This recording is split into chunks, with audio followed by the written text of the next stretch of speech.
नमस्कार विद्यार्थियों, मैं सिंबुराम, सहायक आचार्य हिंदी, राजकीय महाविद्यालय भट्टरू द्वारा।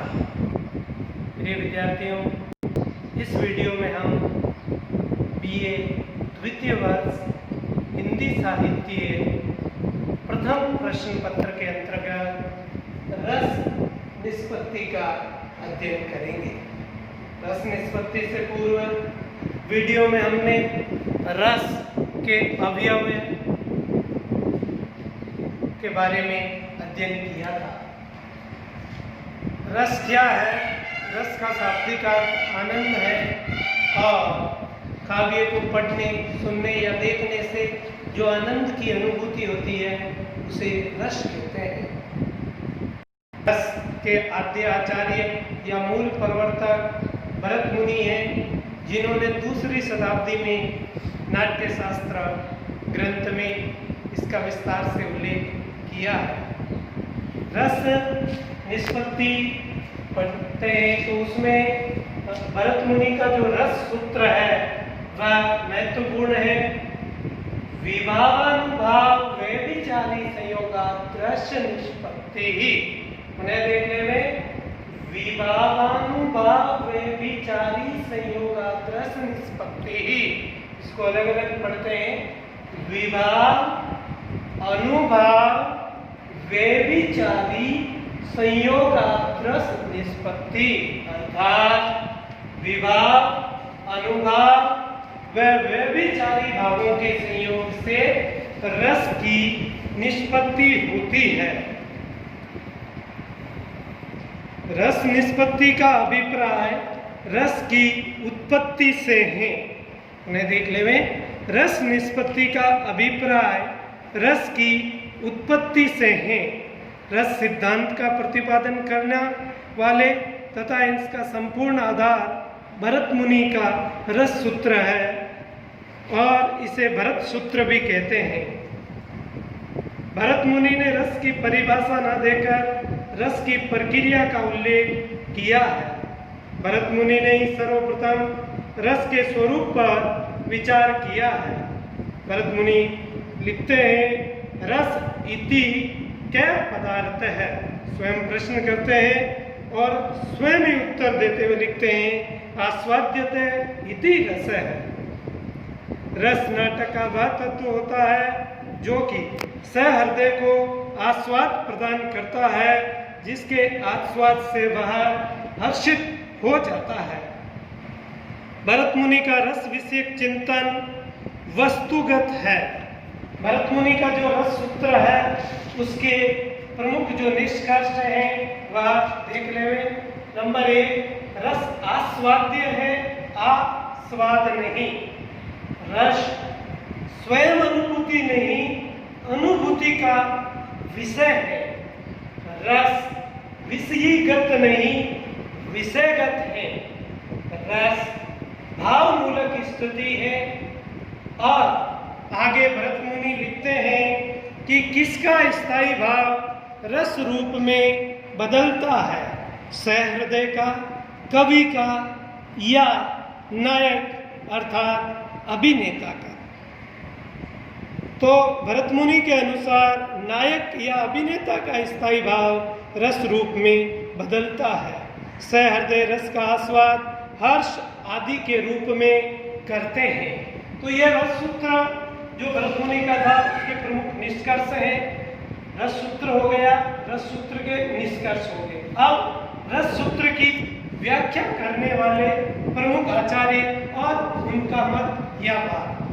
भरत मुनि के रस सूत्र की व्याख्या करने वाले 4 प्रमुख आचार्य हैं, भट्टलोलक, शंकुक, भट्टनायक और अभिनवगुप्त। इन्होंने रस सूत्र की व्याख्या करते हुए अपना मत प्रस्तुत किया है।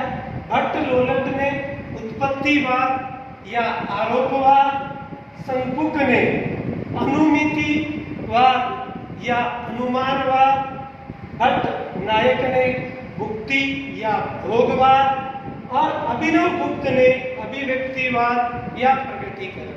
छोटे सवाल भी आ सकते हैं कि अनुमितिवाद किस आचार्य का मत है? शंकुक का है या अभिव्यक्तिवाद किस आचार्य का मत है, अभिनव गुप्त का है या भट्ट लोलट ने कौन सा मत प्रस्तुत किया, तो उसका नाम लिखिए, उत्पत्तिवाद या आरोपवाद। तो ये जो रस सूत्र की व्याख्याता आचार्य थे, इनका हम विस्तार से पढ़ते हैं। पहला भट्ट लोलट। भट्ट लोलट के मत का नाम उत्पत्तिवाद या आरोपवाद या उपचयवाद या प्रतीतवाद है।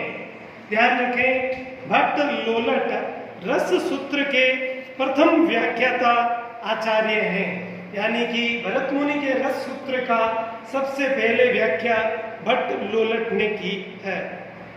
ध्यान रखें, यह कोई ग्रंथ इसका उपलब्ध नहीं है। अभिनव गुप्त व मम्मट के ग्रंथों के उद्धरणों से इसकी जानकारी मिलती है। भट्ट लोलट ने संयोग का अर्थ बताया है। भट्ट लोलट के अनुसार संयोग पद का अर्थ 3 प्रकार से किया है, अर्थात संयोग एक मिश्रित प्रक्रिया है जिसके 3 चरण हैं, जिसमें उत्पाद्य उत्पादक संबंध यानी कि स्थायी भाव व विभाव में उत्पाद्य उत्पादक संबंध होता है, स्थायी भाव व अनुभाव में प्रतीत्य प्रतीतक संबंध होता है और स्थायी भाव व संचारी भाव में पोषीय पोषक संबंध होता है। इस प्रकार संयोग एक मिश्रित प्रक्रिया है जिसमें उत्पाद्य उत्पादक संबंध, प्रतीत्य प्रतीतक संबंध और पोषीय पोषक संबंध शामिल हैं। अगला निष्पत्ति का अर्थ। भट्ट लोलट के अनुसार निष्पत्ति भी एक मिश्रित प्रक्रिया है जो 3 चरणों में पूरी होती है। उत्पत्ति विभाव के साथ स्थायी भाव के संयोग से, प्रतीति अनुभाव के साथ स्थायी भाव के संयोग से और पुष्टि व्यभिचारी भाव के साथ स्थायी भाव के संयोग से। सार रूप में निष्पत्ति अर्थात उत्पत्ति, प्रतीति और पुष्टि। इस प्रकार स्थायी भाव विभाव आदि से परिपुष्ट होकर रस रूप में परिणत हो जाना ही रस निष्पत्ति है। रस मूलतः अनुकार्य अर्थात मूल पात्र में रहता है, परंतु अभिनय कुशलता के कारण दर्शक नट या नायक पर मूल पात्र का आरोप कर लेते हैं और इससे रस की प्रतीति होती है। भट्ट लोलट के मत का सार। रस की सत्ता वस्तुगत है, रस की उत्पत्ति होती है। भरत मुनि के सूत्र की व्याख्याओं में मूल के सर्वाधिक निकट हैं। रस अनुकार्य में होता है। संयोग एक मिश्रित प्रक्रिया है। संयोग का अर्थ उत्पाद्य उत्पादक संबंध है और निष्पत्ति का अर्थ उत्पत्ति है।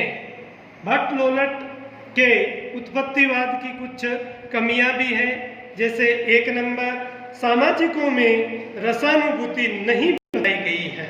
नंबर 2 रस की व्यक्तिपरक व्याख्या की गई है।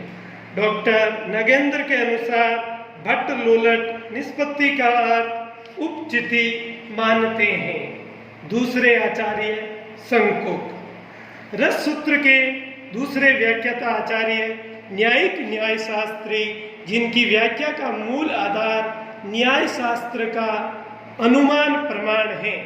इनका भी कोई ग्रंथ उपलब्ध नहीं है। इनके मत का उल्लेख काव्य प्रकाश व अभिनव भारती में है। संकुक का मत अनुमितिवाद या अनुमानवाद। इसमें संयोग का अनुमापक भाव संबंध है और निष्पत्ति का अनुमिति या अनुमान से है। संकुक के अनुसार अनुकार्य मूल पात्र में उनके भावों को नट नटी में आरोप नहीं किया जाता, अपितु उनका अनुमान कर लिया जाता है। इसे ही अनुमानवाद या अनुमितिवाद कहते हैं। यह चित्र तुरंग ज्ञान अर्थात घोड़े के चित्र को देखकर उसे घोड़ा समझ लेना या घोड़ा है ऐसा व्यवहार करना। सारांशतः अभिनेता मंच पर जब अत्यंत कुशलता पूर्वक अभिनय संपन्न करता है तो सहृदय सामाजिक उसी में मूल नायक की अनुमिति या अनुमान कर लेता है। रस की सत्ता वस्तुगत होती है। रस मूल पात्र या अनुकार्य में रहता है जो अनुमानित होकर नट नटी या नायक नायिका में आ जाता है। तीसरा मत भट्टनायक रस सूत्र के तीसरे व्याख्याता आचार्य हैं। इनका मत भुक्तिवाद या भोगवाद है। भट्टनायक के अनुसार रस की ना तो उत्पत्ति होती है और ना ही अनुमिति, बल्कि रस की भुक्ति होती है, अर्थात सामाजिक रस रूप में परिणित अपने ही स्थायी भाव का भोग करता है। भट्टनायक के अनुसार संयोग का भोज्य भोजक संबंध है और निष्पत्ति का भुक्ति या भोग है। रस की स्थिति रस वस्तुगत न होकर आत्मगत है। भट्टनायक के अनुसार रस का स्थान सहृदय सामाजिक का चित्त है, अर्थात सहृदय सामाजिक अपने ही स्थायी भाव का रस रूप में भोग करता है। भट्टनायक से पहले सभी ने रस की स्थिति रंगमंच पर मानकर उसकी वस्तुपरक व्याख्या की है, परंतु भट्टनायक ने पहली बार स्वीकार किया है कि रस का स्थान सहृदय का चित्त है। भट्टनायक ने भुक्तिवाद का मूल आधार सांख्य दर्शन है। भट्टनायक की सर्वाधिक महत्वपूर्ण उपलब्धि साधारणीकरण का सिद्धांत है और सामाजिक में ही रस की निष्पत्ति होती है। रस साक्षात्कारात्मक अनुभूति का विषय है। रस सूत्र के अंतिम और चौथे व्याख्याता आचार्य अभिनव गुप्त हैं। इनका मत अभिव्यक्तिवाद कहलाता है। इनके अनुसार संयोग का व्यंजक संबंध है और निष्पत्ति का अभिव्यक्ति है। रस की निष्पत्ति या सत्ता इनके अनुसार आत्मगत होती है। अभिनव गुप्त मूलतः ध्वनिवादी आचार्य हैं और इनके अनुसार रस की न तो उत्पत्ति होती है, न अनुमिति और न ही भुक्ति होती है, अपितु रस की अभिव्यक्ति होती है। अभिनव गुप्त के अनुसार रस व्यंजना का व्यापार है। भारतीय काव्य शास्त्र में सर्वाधिक मान्य व प्रसिद्ध मत है। इसमें रस की सर्वांगीण व्याख्या की है। इस प्रकार यह चार मत हो गए और चारों आचार्यों की विस्तार से हमने पढ़ा। एक बार रस निष्पत्ति में जो भरत मुनि का रस सूत्र है वह पुनः देख लेवे। विभावानुभाव वैभिचारी संयोगा रस निष्पत्ति, अर्थात विभाव अनुभाव व व्यभिचारी भावों के संयोग से रस की निष्पत्ति अर्थात उत्पत्ति होती है। ये जो रस सूत्र है इसके चार व्याख्याता आचार्य हुए हैं। भट्टलोलक जिन्होंने उत्पत्तिवाद या आरोपवाद, और संकुप जिनका मत अनुमितिवाद या अनुमानवाद, भट्टनायक जिनका मत भुक्तिवाद या भोगवाद और अभिनव गुप्त जिनका मत अभिव्यक्तिवाद। धन्यवाद।